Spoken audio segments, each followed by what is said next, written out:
ಇಂದೇ ಡೌನ್ಲೋಡ್ ಮಾಡಿ ಮತ್ತು ನಿಮ್ಮ ನೆಚ್ಚಿನ ಶೋಗಳನ್ನ ಆನಂದಿಸಿ. ನಮಸ್ಕಾರ ರೀ ಎಲ್ಲರಿಗೂ. ನಮಸ್ಕಾರಪ್ಪ. ನಾನು ಕುಂದಾನಗರಿ ಬೆಳಗಾವಿಯಿಂದ ಬಂದಿರೋ ಕನ್ನಡ ಕಂದ ಕೆಂಪು ಪೂಜೇರಿ ಅಂತ. ಭಟ್ರು ಸರ, ನೀವ್ ಕನ್ಫ್ಯೂಸ್ ಆಗತ್ತಾರೇನ್ರಿ?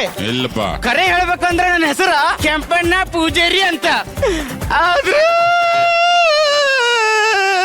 ನಮ್ಮ ಊರಾಗೆಲ್ಲ ಹುಡುಗಿರ ಕಡೆಯಿಂದ ಕೆಂಪಣ್ಣ ಕೆಂಪಣ್ಣ ಏ ಕೆಂಪಣ್ಣ ಅಣ್ಣ ಅಣ್ಣ ಅಣ್ಣ ಅಂತ್ಕೊಂಡ ಸಿಂಗಲ್ ಆಗ ಸಾಯತ್ತೇನ್ರಿ.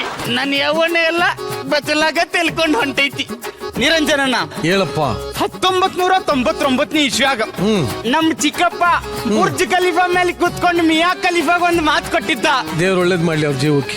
ಏನಂತ ಮಾತು ಕೊಟ್ಟಿದ್ ಕೇಳೋಣ? ನೀನ್ ಹೇಳಪ್ಪ. ನನ್ನ ಇಂಟರ್ನ್ಯಾಷನಲ್ ಡಾನ್ಸರ್ ಮಾಡ್ತೀನಂತ. ನಮ್ ಕಾಕ ಕೊಟ್ಟ ಮಾತಿನಂಗ ತಿಂಡಿಗೆ ಎದ್ದು ಗಿಂಡಿ ಕಣ್ಣಲ್ಲಿ ಅಡಿಸ್ಬೇಕಂತ ಡೈಲಿ ಡಾನ್ಸ್ ಪ್ರಾಕ್ಟೀಸ್ ಮಾಡ್ತಿದ್ದೆ. ಒಂದಿನ ಏನಗಿಚ್ಚ ಕುಣಿತಾಳೋ ಯಪ್ಪ ತಕ್ಕತೈ ಮಾವ ಅಂದ ಬಡ್ಸ ತಾಳ ಮೈಗಿ ಮೈ ಬ್ರೇಕ ಇಲ್ಲದ ಗಾಡಿ ಹೊಂಟಂಗ ರೈ ರೈ. ನನ್ನ ಪಾಡಿಗೆ ನಾ ಡಾನ್ಸ್ ಪ್ರಾಕ್ಟೀಸ್ ಮಾಡ್ತಿರ್ಬೇಕಾದ್ರ ಗೆಜ್ಜಿ ಸಪ್ಳ ಮಾಡ್ಕೊಂತ ಒಂದ್ ಹುಡುಗಿ ಬಂತು. ಆಕಿ ಹೆಸರೇ ಗುಲಾಬಿ ಅಂತ. ಸೀದಾ ನನ್ನ ಮುಂದೆ ಬಂದ. ನೀವು ಸಿಂಗಲ್ ಅದಿರಿ? ನಾಂದೆ ಏ ಇಲ್ಲ ಇಲ್ಲ, ಒಂದ್ ಅರ್ಧ ಡಜನ್ ಅಕ್ರಮ ಸಂಬಂಧ ಇಟ್ಕೊಂಡೇನು ಅಂದೆ. ಅದಕ್ಕಾಗಿ ಗಾಬರಿ. ಆಮೇಲೆ ಸ್ಲೋ ಮೋಷನ್ ನನ್ನ ಮುಂದೆ ಬಂದ.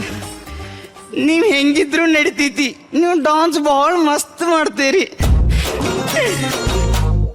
I love you. ಹೋಗೋ ನೋವು ಭಟ್ರ ಪಿನ್ನಾಗ ಪಂಚಮಿ ಉಂಡೆ. ನಾನು ಸಿಂಗಲ್ ಆಗೆ ಸಾಯತ್ತೀನಿ. ಬರ್ಗೆಟ್ ಬೀರನ್ನಾಗ ತಮ್ಮಣ್ಣ ಸಿಕ್ಕಂಗಾಯ್ತು. ಹಿಂದ ಮುಂದ ಯೋಚನೆ ಮಾಡ್ದ ಗುಲಾಬಿ ಬಾಯಾಗ ಜಿಲೇಬಿ ಕ್ಯಾಚ್ ಹಾಕೊಂಡ ಬಿಟ್ಟೆ. ನಾನು ನನ್ನ ಗುಲಾಬಿ ಮನಿ ಬಿಟ್ಟು ಓಡಿ ಹೋಗ್ಬೇಕಂತ ಡಿಸೈಡ್ ಮಾಡಿದ್ವಿ. ನಮಗೆ ಹೆಲ್ಪ್ ಮಾಡೋ ಸಲುವಾಗಿ ನಮ್ಮ ದೋಸ್ತ ಕಾರ್ ತಗೊಂಡ್ ಬಂದ. ಕಾರ್ನಾಗ ನಿರಂಜನ 3 ಜನ ಜಗಡಂ ಜಗಡಂ ಜಗಡಗಡಂ ಡಮ್ ಜಗಡಂ ಜಗಡಂ ಜಗಡಗಡಂ ಡಮ್ ಅನ್ನೋ ಫೀಲಿಂಗ್ ನಾಗ ಹೋಗ್ತೀವಿ. ನನಗೆ ಅರ್ಜೆಂಟ್ ಹುಚ್ಚಿ ಹೋಯಕದು. ದೋಸ್ತ ಗಾಡಿ ಸ್ವಲ್ಪ ಸೈಡ್ ಸ್ಪಾ ಹುಚ್ಚಿ ಹೋಯ್ತೇನು ಅಂದೆ. ನಾ ರೋಡ್ ದಂಡಿಗೆ ಆಹಾ ಮೂತ್ರದಾನ ಮಾಡಿ ಸಮಾಧಾನ ಮಾಡ್ಕೊಂಡು ಹಿಂದೆ ತಿರುಗಿ ನೋಡತ್ತೀನಿ.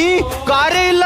ನಮ್ಮ ದೋಸ್ತ ಹುಡುಗಿನ ತಗೊಂಡು ಓಡೇ ಬಿಟ್ಟಾನ. ಸರ ನನಗೂ ತಲೆ ಕೆಟ್ಟ ಗುಲಾಬಿ ಫೋನ್ ಮಾಡಿದೆ. ಏ ಡಿಂಗರ್ ಬಿಲ್ಲಿ, ಎಲ್ಲಿ ಹೋದ್ರೆ ನನ್ ಬಿಟ್ಟ. ಸಾರಿ ಜಿಲೇಬಿ, ನಿನ್ನ ಫ್ರೆಂಡ್ ಮೇಲೆ ನಂಗೆ ಲವ್ ಆಯ್ತು, ಅದಕ್ಕೆ ಒಂದ್ ಜೊತೆ ಓಡಿ ಹೋಗತ್ತೀನಿ. Yes mister Kempu Pujari, welcome to comedy ಕಿಲಾಡಿಗಳು. ಗಾಡ್ ಫಾದರ್ ಜಗಣ್ಣ ಈ ಶೋಗ್ ವೆಲ್ಕಮ್. ಏನಿಲ್ಲ, ಒಂದೇ ಒಂದು ಚೆನ್ನಾಗಿ ತಿಳ್ಕೊ. ಸಪೋಸ್ ನೀನು ಈ ತರ ಮಾತಾಡಿರೋ ಶಾರ್ಟ್ ನ ತೆಗ್ದಿರೋ ಡೈರೆಕ್ಟರ್ ಅಂತ ಇಟ್ಕೋ. ನೀನ್ ಡಬ್ಬಿಂಗ್ ಮಾಡಕ್ಕಾಗಲ್ಲ. ಸೇಮ್ ನೀನೇ ತಿರ್ಗಿ ವಾಪಸ್ ಮಾತಾಡ್ಕೊ. ಹೆಂಗ್ ಮಾಡ್ತೀಯ ಡಬ್ಬಿಂಗ್? ನೀನ್ ಡೈಲಾಗ್ ಮಾತಾಡೋದು ನಿನಗೆ ಅರ್ಥ ಆಗ್ಬೇಕು. ಡಬ್ಬಿಂಗ್ ಮಾಡಕ್ಕೆ ಈಸಿ ಆಗ್ಬೇಕು. ಹಂಗಿದಾಗ ಮತ್ತೆ ಕಲಾವಿದ ಆಗ್ಬೋದು. ಸ್ವಲ್ಪ ಅದರಲ್ಲಿ ನೀನು ವೀಕ್ ಇದ್ಯಾ, ಅಥವಾ ಉದ್ವೇಗ ಇದೆಯಾ, ಅಥವಾ ಫಸ್ಟ್ ಆಗಿರೋದ್ರಿಂದ ಎಲ್ಲ ಒಪ್ಪಿಸ್ಬೇಕು ಅಂತ ಇದ್ಯಾ, ಅದನ್ನ ನೆಕ್ಸ್ಟ್ ಸರಿ ಮಾಡ್ಕೋ. ನೀ ಬಾಳ್ಕೆ ಬರ್ತೀಯ. ನಿನ್ನಲ್ಲಿ ಟ್ಯಾಲೆಂಟ್ ಇದೆ. ವೆಲ್ಕಮ್.